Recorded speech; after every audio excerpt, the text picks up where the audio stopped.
أستغفر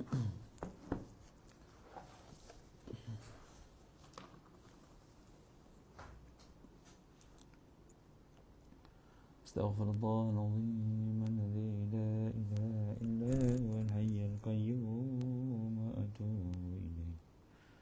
أستغفر الله العظيم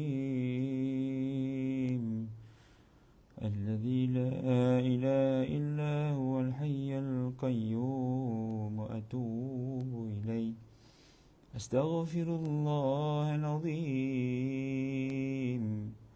الذي لا إله إلا هو الحي القيوم وأتوب إليه. اللهم أنت ربي لا إله إلا أنت خلقتني وأنا عبدك وأنا على عهدك ووعدك ما استطعت.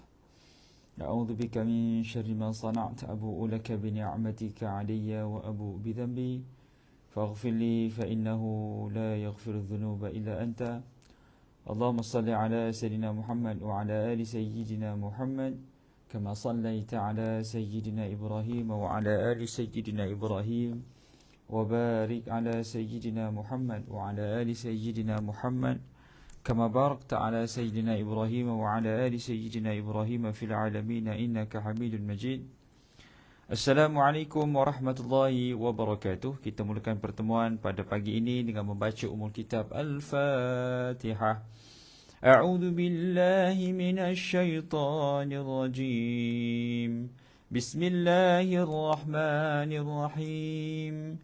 Alhamdulillahi rabbil alamin arrahmanir rahim maliki yaumiddin.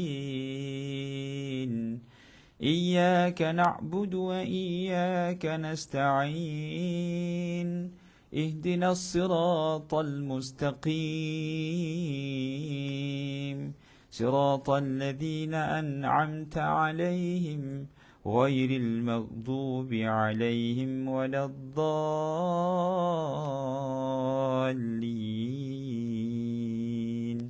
آمين.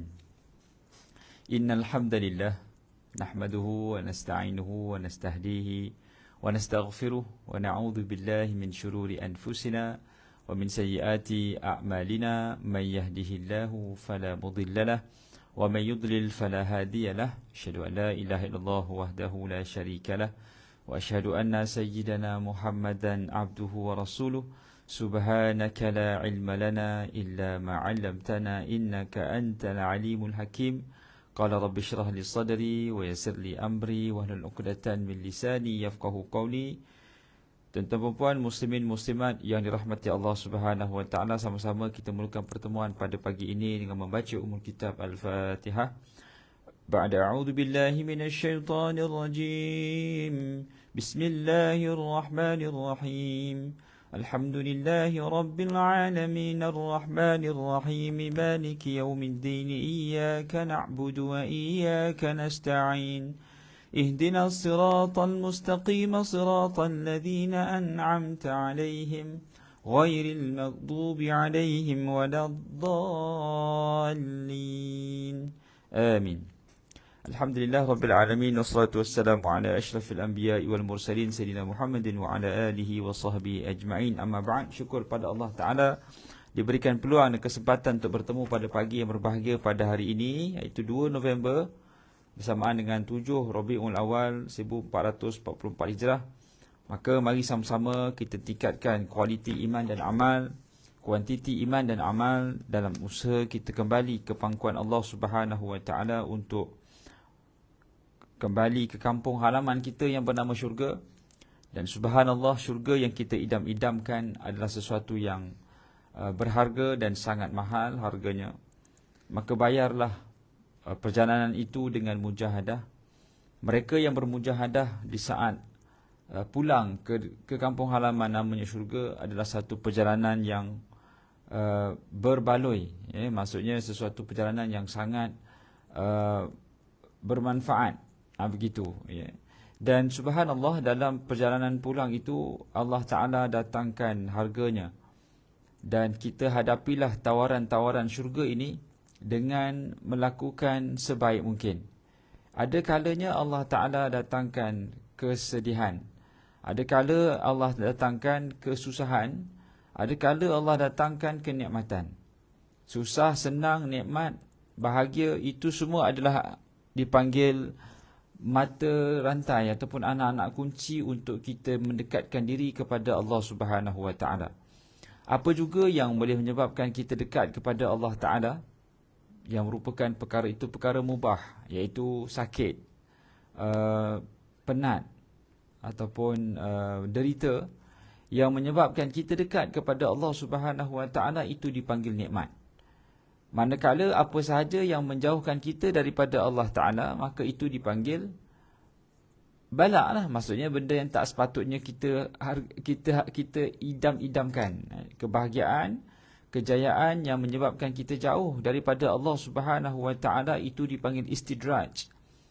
Kita bahagia, kita tak solat. Kita bahagia, kita tinggalkan syariat. Kita buka tudung. Kita naik pangkat, kita duduk dengan arak. Nak jumpa bosses, all the boss minum arak. Semua yang bos-bos minum arak. Kemudian ada business partner yang minum arak. Jadi disebabkan keperluan duniawi, maka kita langgar arahan Allah Subhanahu Wa Ta'ala, maka itu dipanggil istidraj. Maka kesusahan, keperitan, kemiskinan yang menyebabkan kita dekat kepada Allah Ta'ala, itu dipanggil nikmat. Dalam suasana kita nak menempuh ujian kehidupan ni tuan-tuan, ialah kadang-kadang kita ada tanggungjawab yang kita tak terlaksana.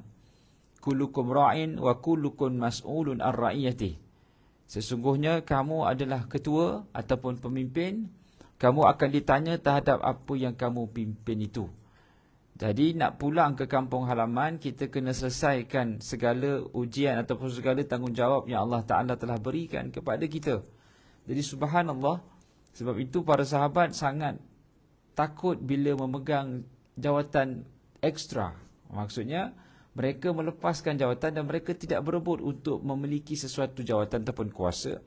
Kerana bagi mereka, dan bahkan itulah hakikatnya, jawatan ataupun kuasa yang kita ada ekstra ataupun tambahan adalah soalan tambahan. Kita menambah soalan tambahan di hadapan Allah Subhanahu Wa Taala. Kita kena ingat, dalam kita berada di hadapan Allah Ta'ala esok lusa, mengurangkan soalan itu adalah suatu benda yang sangat diidam-idamkan. Contohnya, kalau kita berada dalam Viva PhD, kita nak buat PhD, kita kena buat Viva ataupun kita kena interview, contohnya interview. Maka orang interview tu tak tanya banyak. Tengok sikit, oh, awak ni bagus ni. Saya nak tanya sikit, awak sekolah mana? Awak dulu kerja apa? Tengok gaya awak ni memang cukup dah. Gitu. Bila interview dia sikit je. Maksudnya kita layak lah tu. Ya? Maksudnya senang lah sikit. Kalau kita buat PhD, kalau kita nak masuk dia punya Viva tu, correctionnya sikit je. Orang yang baca tu, examiner baca, bagus awak punya kajian ini. Kajian awak ni bagus. Kami pun tak tahu nak tanya apa dah. Pasal memang dah cemerlang. Jadi, bila pendek soalan, kurang kita nak jawab. Bila kurang menjawab, kuranglah salahnya. Sebab itu, kita selalu minta pada Allah Ta'ala, ya Allah, masukkan aku ke syurga bidunil hisab. Tanpa perhitungan. Kerana apa? Kerana bila kita dihitung, pasti akan ada kekurangan dan kesalahan. Bila kita ditanya, bila kita disoal siasat, mesti akan ada slack sana sini. Jadi kita nak elakkan pertanyaan yang kita sendiri akan tertangkap ataupun tertrap. Jadi seeloknya kita minta pada Allah, ya Allah, masukkan aku ke syurga bidunil hisab, tanpa ada perhitungan. Itu antara doa yang kita patutnya amalkan. Ya Allah, masukkan aku ke syurga tanpa hisab, tanpa perhitungan. Yalah, memang kita tak boleh dapat lah, susahlah kita nak lari daripada perhitungan di padang mahsyar ataupun di hadapan Allah Ta'ala. Namun ianya satu permintaan yang boleh kita idam-idamkan dan kita lafazkan. Mudah-mudahan dengan selalunya kita ingat bahawasanya kita ni akan ditanya di hadapan Allah Ta'ala terhadap apa juga yang kita ada, maka kita akan lakukan sebaik mungkin. Kita ni adalah answerable. Kita ni semua mas'ulun ar-ra'iyatih. Kita akan ditanya terhadap apa yang kita pikul. Sebab itu kalau kita tengok cerita Zulkarnain ni dia bukan Nabi, tapi ceritanya ada dalam Quran. Sepatutnya lah kalau fikir logik akal, hanya cerita para anbiya je layak duduk dalam Quran ni. Tapi Allah Ta'ala takdirkan Zulkarnain ni seorang raja yang memerintah dunia timur dan barat. Tapi ceritanya dalam Quran. Fir'aun pun dalam Quran. Zulkarnain pun dalam Quran. Fir'aun ni seorang raja yang zalim, yang akhirnya dimasukkan ke neraka. Tapi Zulkarnain seorang raja yang dimasukkan ke syurga. Di antara Fir'aun dan Zulkarnain, kedua-duanya bukan Nabi dan kedua-duanya ada dalam Quran. Jadi sepatutnya kita tengok Zulkarnain. Kenapa dia ada dalam Quran? Dia seorang raja, seorang pemimpin yang sangat berjiwa rakyat. Bila dia turun padang, dia turun jumpa semua orang. Dalam Quran sebut, dia pergi ke Masyriqi Syams ila Maghribi Syams. Matahari terbenam dan matahari terbit. Dan dia jumpa ke satu kaum, la yafqahuna qawla. Jumpa kepada satu kaum yang tidak difahami kata-kata mereka. Kita kalau nak jumpa orang, kita jumpa orang yang appreciate kita ni ketua dia. Tapi Zulkarnain tidak. Dia jumpa orang yang tak appreciate, yang tidak hargai dia sebagai ketua. Itu yang Allah sebut tu. La yafqahuna qawla. Tidak difahami satu patah perkataan pun. Maksudnya dia tak cakap bahasa Zulkarnain, dia cakap bahasa dia. Zulkarnain kalau nak bercakap dengan kaum ni, kena cakap bahasa kaum tu. Maksudnya dia action sikit lah, action sikit. Maka apa yang dibuat oleh Zulkarnain? Zulkarnain suruh kaum yang tempat matahari terbenam itu taat pada Allah Subhanahu wa ta'ala.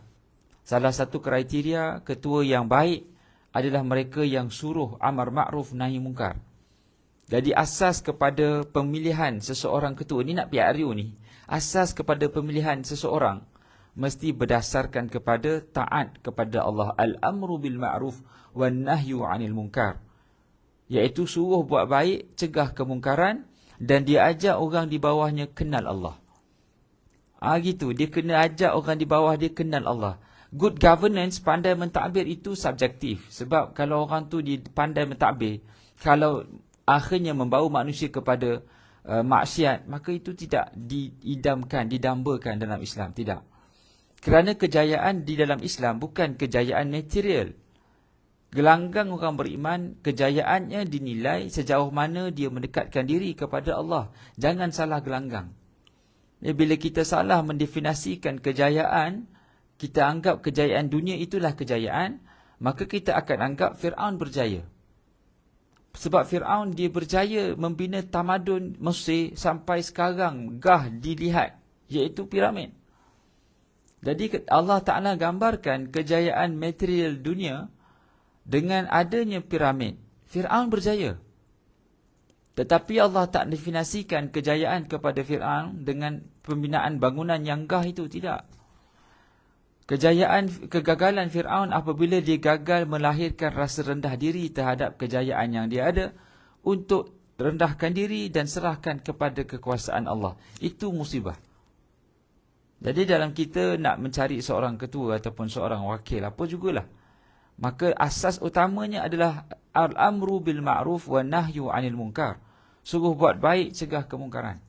Dan dia bawa orang di bawahnya kenal Allah Subhanahu wa ta'ala. Itu yang ditunjukkan oleh Zulkarnain, yang ceritanya layak dimaktubkan dalam Quran. Tidak ada siapa orang Islam boleh mengaku dirinya Islam, melainkan dia kena beriman dengan cerita Zulkarnain.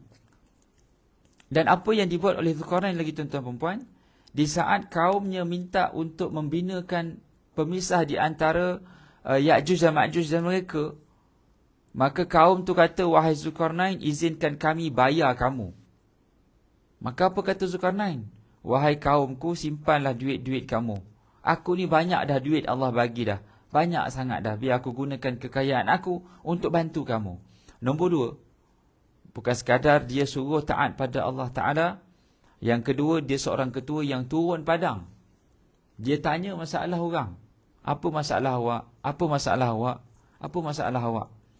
Maksudnya sifat seorang yang boleh dibuat kerja ni, dia suka tolong orang. Dia lebihkan kepentingan orang lain berbanding kepentingan peribadi. Kalau itu sifat yang ada, maka eloklah dia diangkat menjadi orang yang buat kerja. Orang yang buat kerja ni tak kisahlah sama ada dia ketua ataupun orang anak buah. Sebab kita lantik ketua, dia kena buat kerja lebih. Dalam pepatah Arab mengatakan, Ra'isul kaum khadimuhum. Ketua sesuatu kaum itu khadam mereka. Jadi dia kena buat kerja untuk orang di bawah. Itu yang ditunjukkan oleh Zulkarnain. Dia turun ke timur, dia turun ke barat, dia jumpa kaum yang tidak difahami kata-kata mereka untuk beri khidmat. Yang berkhidmat. YB itu yang berkhidmat tu. Turun padang. Tanya apa masalah. 2, 3. Bukan sekadar disuruh kaumnya untuk taat pada Allah. Bukan sekadar dia jumpa semua orang, walaupun orang tu bukan di kalangan kawan dia. Dia jumpa kaum yang tak faham pun bahasa. Maksudnya bukan kawan dia lah. Yang ketiga, dia bagi khidmat pada orang. Tak kisah siapa pun dia. Yang keempat, kaum tu kata, wahai Zulkarnain, aku nak bayar kamu. Zulkarnain kata apa? Tak payah-payah. Aku boleh gunakan pembendaharaan duit yang aku banyak yang ada ni. Maksudnya apa? Dia bila dia berkhidmat pada orang di bawahnya, maka dia jarang membebankan orang yang di bawahnya. Dia berusaha untuk mencari dana ataupun mencari kekuatan ekonomi untuk bantu orang di bawah. Bukan suruh orang bawah sendiri yang betulkan keadaan sendiri. Lah, kita lantik dia jadi ketua untuk perbaiki kita. Dia kata, tuan-tuan, baikilah diri sendiri. Lebih baik tak payah jadi ketua. Itu cerita Zulkarnain tu. Zulkarnain seorang yang sangat hebat. Dia kata, tak apa, simpan duit kamu, biar aku yang gunakan duit aku. Aku ni ada duit banyak. Maksudnya, kalau kita terlantik menjadi ketua, wakil rakyat apa semualah. Maka ambil cerita Zulkarnain ini untuk turun padang bantu orang yang tidak difahami kata-katanya. Ini merujuk kepada orang yang tak sokong kita pun, yang tak sebahagian kita pun. Tapi khidmat yang tidak pernah kurang. Tak pernah pau duit pun. Simpan duit kamu, duit aku banyak lagi. Jarang kita boleh buat begitu. Ya, sebab kebanyakannya tidak. Kebanyakannya orang bawah kerja untuk orang atas. Orang atas pau duit orang bawah, itu biasa. Yang luar biasa, orang atas kerja untuk orang bawah. Orang bawah hanya duduk diam, orang atas bagi duit untuk selesaikan kerja. Itu susah, itu jarang berlaku lah dalam masyarakat. Kalau ada, memang Zulkarnain, betul lah tu. Memang Zulkarnain sungguh. Kemudian apa yang dilakukan oleh Zulkarnain ini? Di saat dia membantu kaumnya itu, kaum tu minta dinding, radma, sadda. Tetapi apa yang dihadirkan oleh Zulkarnain adalah radma. Radma ni apa? Radma ni tembok. Tembok. Jadi, bila mana Zulkarnain turun padang jumpa kaum itu, kaum tu minta dinding, tetapi Zulkarnain bagi tembok. Maksudnya apa? Maksudnya bila kita buat kerja, ataupun kita servis, ataupun kita berada di atas bantu orang di bawah, kita bagi khidmat sampai orang tu tak boleh nak komplain dah. Dia ada wow factor. Wow. Macam mana saya nak komplain? Dia tak boleh komplain dah. Pasal macam hebat sangat dah ciptaan yang diberi ni. Sebab Zulkarnain bagi tembok. Radma ni tembok. Tembok macam buat empangan tu. Sedangkan kaum tu hanya minta pemisah aja. Contohnya mungkin pelewut ataupun pemisah. Zulkarnain bagi tembok radma. Itu menunjukkan apa? Bila kerja sehabis baik. Bukan kerja sambil lewa melepaskan batuk di tangga. Kadang-kadang ada orang melepaskan batuk di tangga je. Kita suruh turap jalan, tutup jalan. Jalan tu berlubang. Jadi tutuplah jalan. Dah ada tutup lubang aja. Bila tutup lubang, menggelembung jalan tu. Jadi yang belah sini gelembung, belah sini flat. Daripada jatuh gedendum kepada tinggi sebelah. Bila tinggi sebelah tu yang tergolek tu. Alhamdulillah, Masya Allah. Ya, dalam asas seorang yang sedang melaksanakan tugas. Zulkarnain adalah seorang pekerja ataupun seorang ketua yang sangat berjiwa rakyat, yang suka buat kerja untuk orang lain tanpa minta balasan. Dan dia gunakan segala kudrat yang dia ada untuk pikul kerja yang paling berat. Apa Zulkarnain kata? Atuni zubarul hadid. Datangkan aku ketulan besi sekarang. Maka kaum tu pun datangkan ketulan besi. Bawa besi je. Kemudian Zulkarnain kata, nyalakan api. Tiup. Nyalakan api dan tiup tu kerja mudah lah. Di saat api dah marak, besi dah panas, apa yang dibuat oleh Zulkarnain? Biar aku yang mengadunkannya. Maka Zulkarnain telah mengadunkan campuran besi dan tembaga itu untuk menjadi satu tembok yang sangat kuat. Maksudnya kerja yang paling panas, kerja yang paling berat, kerja yang paling orang tak suka, itu Zulkarnain buat. Jadi samalah kita ni, kalau kita memegang apa juga jawatan, apa juga kuasa, jangan kita pandai delegate tugas. Kalau kita sengaja nak agihkan tugas itu sebab kita malas nak buat. Nampak tak intention dia, niatnya? Niat kita agihkan tugas pasal kita tak nak buat. Bukan kita tak pakar. Kita boleh buat, tapi kita nak orang lain yang buat. Itu bahaya. Sebab apa? Sebab kita ada kecenderungan untuk lari daripada tugas, bukan untuk buat tugas itu sehabis baik. Ni tak, anak buah tak buat kerja, kita marah dia. Padahal kita boleh buat. Tak apa, kamu buat sikit, biar aku selesaikan sampai habis. Baru ya, pasal itu ketuanya. Masya Allah. Jadi asas kepada memilih seorang yang bekerja ada pada Zulkarnain. Tuan-tuan dan puan boleh buka suratul Kahfi ayat ke-83, bagaimana Allah Ta'ala gambarkan sifat kepimpinan, sifat seorang pekerja yang ada pada Zulkarnain. Ceritanya layak dimaktubkan dalam Quran kerana itu adalah asas seorang yang boleh buat kerja. Turun padang, jumpa orang tanya masalah, dan bila bagi khidmat tidak membebankan orang di bawah. Yang keempat, arahkan mereka untuk taat pada Allah dulu. Kenalkan Allah. Bila kenal yang maha pemberi rezeki, maka kalau rezeki kita kurang pun tak ada masalah. Tingkatkan hubungan dengan maha pemberi rezeki, bukan kepada rezeki itu sendiri. Masalah kita ni, kita cuba cari rezeki, tapi lupa jaga hubungan dengan maha pemberi rezeki. Mencari rezeki itu penting, tetapi menjaga hubungan dengan maha pemberi rezeki itu penting. Allah Ta'ala boleh bagi kekayaan dan kejayaan dunia kepada siapa saja, tapi dengan syarat kita kenal siapa yang pemberi rezeki, iaitu Allah Ta'ala. Man ista'jar qawiyul amin. Siapa yang boleh kita anggap ia sebagai pekerja yang baik? Orang yang qawiyul amin, yang ada mampu untuk melaksanakan tugas dan ada sifat amanah ataupun sifat bekerja yang sangat yakin. Ingat, di saat kita memilih, kita ijtihad terhadap pemilihan itu. Di saat kita memilih ni, dia ada hukum dosa dan pahala. Ni, kita nak pergi memangkah mengundi ni, dia ada dosa dan pahala. Kita tidak mengundi dan memangkah kerana dia geng kita, bukan. Kita kena tengok adakah dia mampu, qawiyul amin, dia mampu melaksanakan tugas dan dia seorang yang sangat amanah terhadap tugas. Kalau dia tak mampu buat, maka jangan zalimi diri dia dan jangan zalimi diri kita. Kerana kata Nabi SAW, unsur akhaka zaliman au mazluman. Tolong saudara kamu yang sedang dizalimi dan sedang menzalimi. Maka sahabat kata, ya Rasulullah, aku tahulah nak tolong orang yang dizalimi, tapi macam mana nak tolong orang yang menzalimi pula? Maka Nabi kata, tolong orang yang menzalimi itu dengan cegah dia daripada terus menzalimi. Kalau dia ada kuasa, cegah dia daripada menzalimi orang. Jangan bagi dia satu tugas yang dia tak boleh nak deliver tugas itu, tak boleh nak langsaikan tanggungjawab. Tengok cerita Zulkarnain, pegang sungguh-sungguh. Baik, tuan-tuan dan puan muslimin muslimat yang dirahmati Allah Subhanahu wa taala. Salah satu godaan kepada manusia untuk dekat kepada Allah Taala adalah tugas kuasa yang tak boleh dilepaskan ataupun tugas yang kita tak boleh nak langsaikan. Selain daripada godaan nafsu, selain daripada bisikan syaitan, selain daripada kawan yang sentiasa mengajak manusia untuk melakukan dosa, ada halangan, rintangan yang perlu kita selesaikan awal, iaitu apa dia? Iaitu environment ataupun ujian ataupun runtunan daripada luar yang mengajak kita untuk buat maksiat. Antaranya adalah tugas ataupun tanggungjawab yang kita tak mampu nak selesaikan. Tuan-tuan dan puan, fitnah kuasa ini Allah Ta'ala bagi dekat siapa? Fir'aun. Fir'aun ni kalau ikutkan bahasa Arab, dia gabungan dua suku kata yang lembut. Contohnya, Fir'aun. Ra mati, sebelumnya berbaris di bawah itu dipanggil ra taqiq, ra nipis.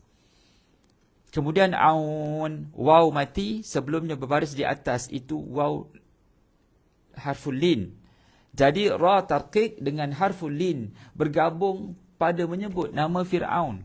Maksudnya Fir'aun ini secara sifatnya dia seorang yang baik dari sudut sifat. Dari sudut pentadbiran, dia seorang yang sangat pandai mentadbir. Sebab itu piramid sampai sekarang gah dinilai dan dilihat. Piramid itu adalah satu bentuk bangunan yang menjadi benchmark kejayaan umat masa dulu.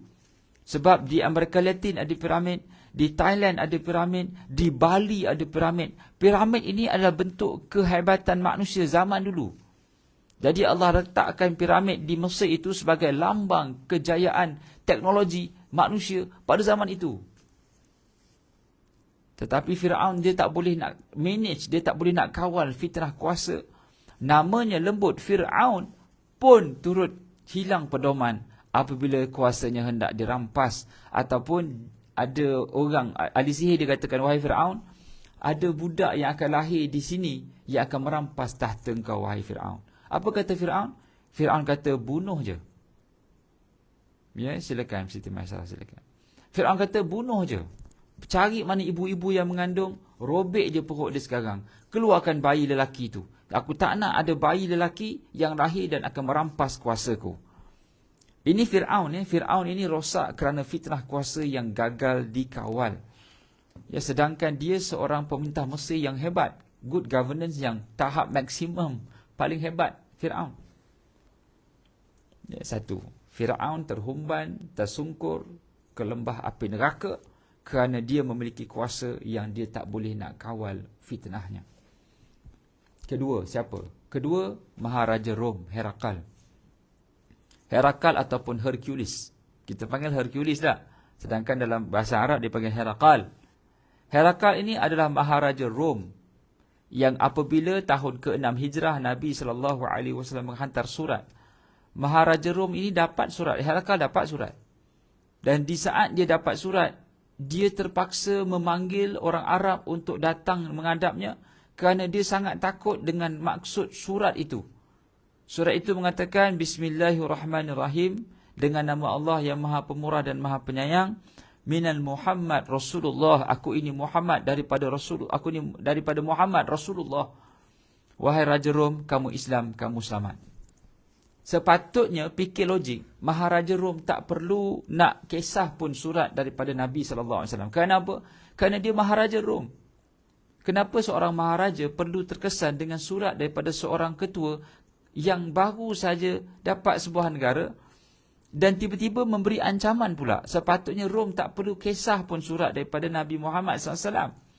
Kalau surat daripada Parsi, okeylah. Surat daripada Mesir, okeylah. Surat daripada Habsyah, negara yang dah establish, okeylah. Ini negara Islam yang baru set up 6 tahun. Satu negara yang mana orang Mekah pun tak suka. Orang Arab sendiri pun tak suka. Jadi tak sepatutnya Rom ataupun Maharaja Rom ini ambil pusing terhadap surat itu. Tapi nak ceritanya, Maharaja Rom ini dia sangat tahu siapa Nabi. Dan dia telah mengarahkan Paul untuk mengarang kitab Taurat, kitab Bible yang baru, kitab Injil yang baru, untuk mengeluarkan elemen-elemen Nabi akhir zaman daripada kitab Kristian pada saat itu. Maka dia mengarahkan seluruh penduduk Rom untuk beriman kepada kitab yang dikarang oleh Paul ini, Paul Kristian. Maka larilah Jewish Kristian keluar daripada Roman Empire, turun ke mana? Ke Mesir, turun ke Arab, turun ke Iran, turun ke Habsyah. Sebab mereka tak setuju dengan tindakan Herakal mengarahkan Paul mengarang kitab baru. Pihak istana melawan pihak gereja. Sampai sekarang mereka mengiktiraf dan menghargai usaha Paul ini. Kalau tidak, Kristian hanyalah cabang mazhab dalam Yahudi sahaja. Itu sejarah bagaimana Kristian terkeluar daripada mazhab Yahudi.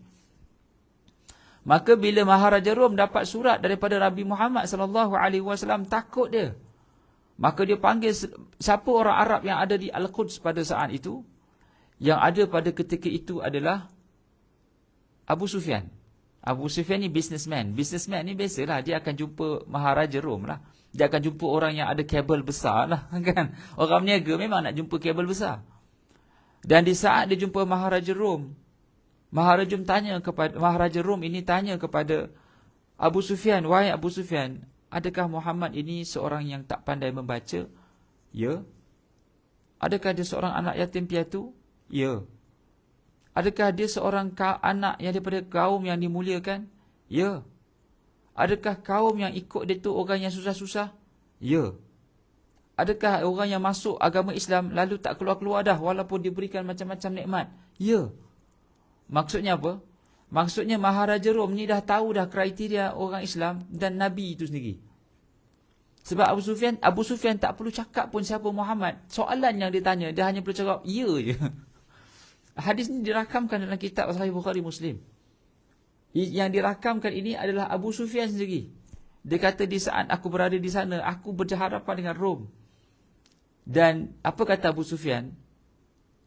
Di saat Maharaja Rom dah macam nak membenarkan Muhammad adalah Rasulullah, maka aku bagi satu lagi soalan untuk Maharaja Rom fikir pula sekali lagi. Adakah Muhammad ini Nabi? Aku cuba timbulkan rasa keraguan. Kata Abu Sufyan, wahai Herakal, adakah kamu rasa logik? Kerana Muhammad itu dia pernah kata, dia pernah datang ke sini, Al-Quds ini, daripada Mekah ke Al-Quds dalam satu malam je. Logik tak? Macam itulah lebih kurang cara penyampaiannya. Bersikap berbeza. Ya. Dia kata, Muhammad ni kata, dia pernah datang ke sini satu malam je. Adakah itu satu benda yang elok kamu boleh terima? Maka Herakal kata, ya tak ya juga, takkan boleh berlaku begitu. Di saat Herakal mula rasa shaky ataupun rasa doubtful, ya ke, maka padri-padrinya ataupun ahli-ahli kitab di keliling Maharaja Rom kata, wahai tuanku, kalau inilah yang disebutkan oleh budak Arab ini, Abu Sufyan ini, maka ianya telah menjawab persoalan kami yang kami rahsiakan daripada pengetahuan kamu. Bagaimana pintu-pintu itu terbuka pada malam tu. Begitu. Ya, kita tahu peristiwa Isra' wal Mi'raj berlaku sebelum hijrah. Jadi padri-padri dia simpan cerita ni selama berapa tahun? 5 tahun. Tahun ke-5 tu baru dia beritahu dekat Maharaja, wahai Maharaja Rom, kami minta maaf. Pada malam, ada satu malam tu, memang pintu semua terbuka. Sedangkan kami ni bertanggungjawab untuk tutup. Kami tutup dah malam tu. Tapi esok pagi semua pintu terbuka. Maka menjawab persoalan yang diberitahu oleh Abu Sufyan bahawasanya Muhammad tu datang dah pada malam tu. Jadi Herakal ni, dia tak boleh terima Islam. Maka dia kata, wahai Abu Sufyan, kalau itu yang cakap, maka aku tak boleh terima dia sebagai Nabi. Sebab dia datang pada bangsa Arab. Lalu Herakal tidak terima Islam. Dan dia kekal sebagai seorang kafir kerana fitnah kuasanya. Macam mana seorang Maharaja Rom boleh terima Islam sedangkan dia seorang Maharaja? Jadi Herakal terkena fitnah kuasa. Yang pertama, fitnah kuasa datang kepada Fir'aun. Fir'aun tak boleh nak manage dan dikakal. Yang kedua, Hercules. Yang ketiga siapa tuan-tuan? Orang yang terkena fitnah kuasa ni antaranya adalah Abu Talib. Abu Talib adalah bapa saudara Nabi, yang Nabi SAW sendiri anggap ia sebagai seorang bapa dan ayah. Walaupun dari sudut sejarahnya, Abu Talib ni orang pertama yang tahu Nabi nak jadi Nabi. Walaupun Nabi sendiri tak tahu Nabi nak jadi Nabi. Bilakah Abu Talib tahu Nabi nak jadi Nabi?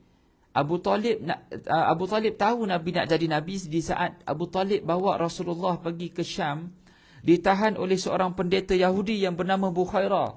Bukhairah kata, wahai Abu Talib, budak ni adalah seorang Nabi. Jangan bawa dia pergi Syam, nanti dia dibunuh. Maka Abu Talib bawa Nabi balik. Masa tu Nabi pun tak tahu dia Nabi.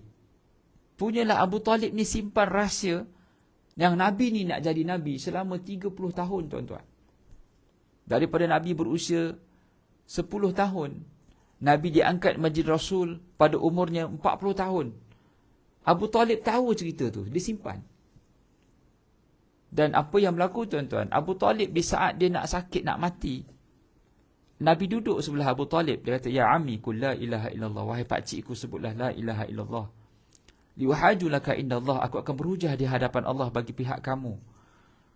Maka Abu Talib tak mampu nak ungkapkan kata-kata tauhid. Kerana apa? Kerana Abu Lahab, Abu Jahal telah berkata, wahai Abu Talib, kamu adalah pemimpin kami yang kami segani.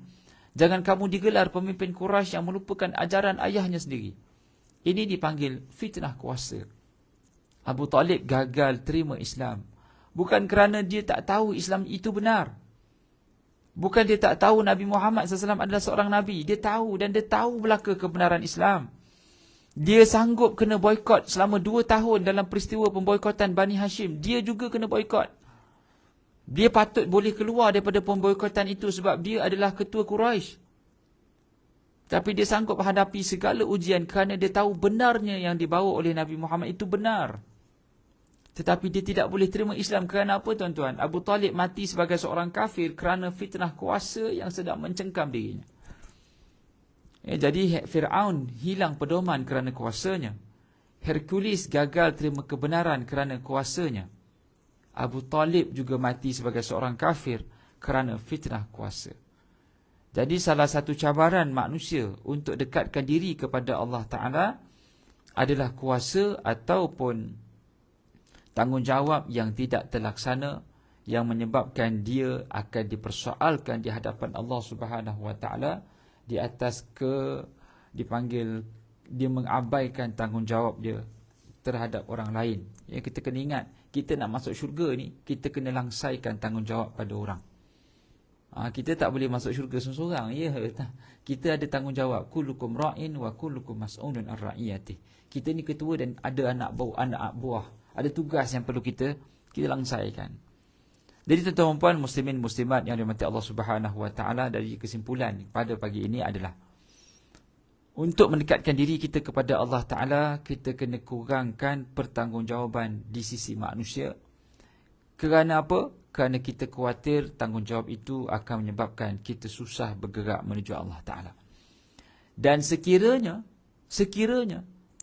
umat Islam pada saat itu sedang ditindas ataupun sedang dizalimi, maka di situ ada bab lain, iaitu bab mujahadah ataupun bab jihad untuk mengembalikan kuasa ke bawah di dalam tangan genggaman umat Islam. Tapi ialah kita kena pandang dua sudut. Satu sudut pada dasar individu, satu sudut dasar yang lebih luas, iaitu kemasyarakatan. Jadi asas kepada mendekatkan diri kepada Allah adalah asas individu. Ya, kita sendiri yang kena wujudkan individu Muslim, barulah wujud komuniti Muslim. Kalau individu itu tidak kuat untuk dekatkan diri kepada Allah, macam mana dia nak bawa kaum itu dekat kepada Allah? Hakikat kejayaan orang beriman adalah dia mampu mendekatkan diri dia kepada Allah, dia mampu bawa keluarga yang dekat kepada Allah, dan dia mampu bawa masyarakatnya kenal Allah Subhanahu Wa Ta'ala.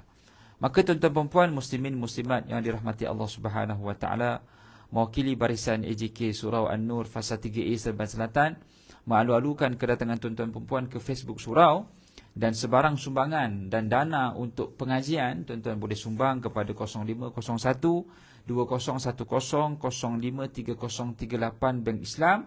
Sekiranya kita tidak mampu menyumbang, jadilah mata rantai untuk menyambungkan peluang-peluang untuk kita meraih rumah di dalam syurga ini, iaitu kita sampaikan video ini kepada mereka dan bagi tahu surau sangat memerlukan dana untuk kelangsungan kuliah-kuliah agamanya. Kalau kita bantu, kita juga mendapat pahala yang sama. Sebab kata Nabi SAW, Ad-dal al-khair kafa'ilih. Orang yang menyuruh buat kebaikan, maka dia juga dapat pahala seperti orang yang melakukannya itu.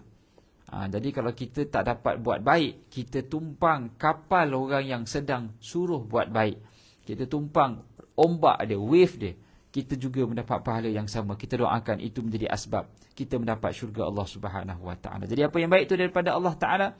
Yang kurang itu kelemahan diri saya, mohon maaf di atas kekurangan. Terima kasih di atas perhatian. Aku lumada tasma'un, aku qawli hadha wa astaghfirullahal azim li wa lakum wa li jami'il muslimin wal muslimat fastaghfiruh. Wassalamualaikum warahmatullahi wabarakatuh. Tangguh pertemuan dengan tasbih kafarah dan suratul Asr. Subhanakallahumma wa bihamdika asyhadu an la ilaha illa anta astaghfiruka wa atubu ilaik. Bismillahirrahmanirrahim. Wal 'asri innal insana lafi khusr illa alladhina amanu wa 'amilus salihan wa tawassaw bil haqqi wa tawassaw bis sabr. Wassalamualaikum warahmatullahi wabarakatuh. Selamat beristirahat, selamat berqailulah, selamat juga bersarapan dan selamat melakukan aktiviti harian. Insya-Allah mulakan dengan bismillah dan selangilah dengan selawat. Assalamualaikum warahmatullahi wabarakatuh.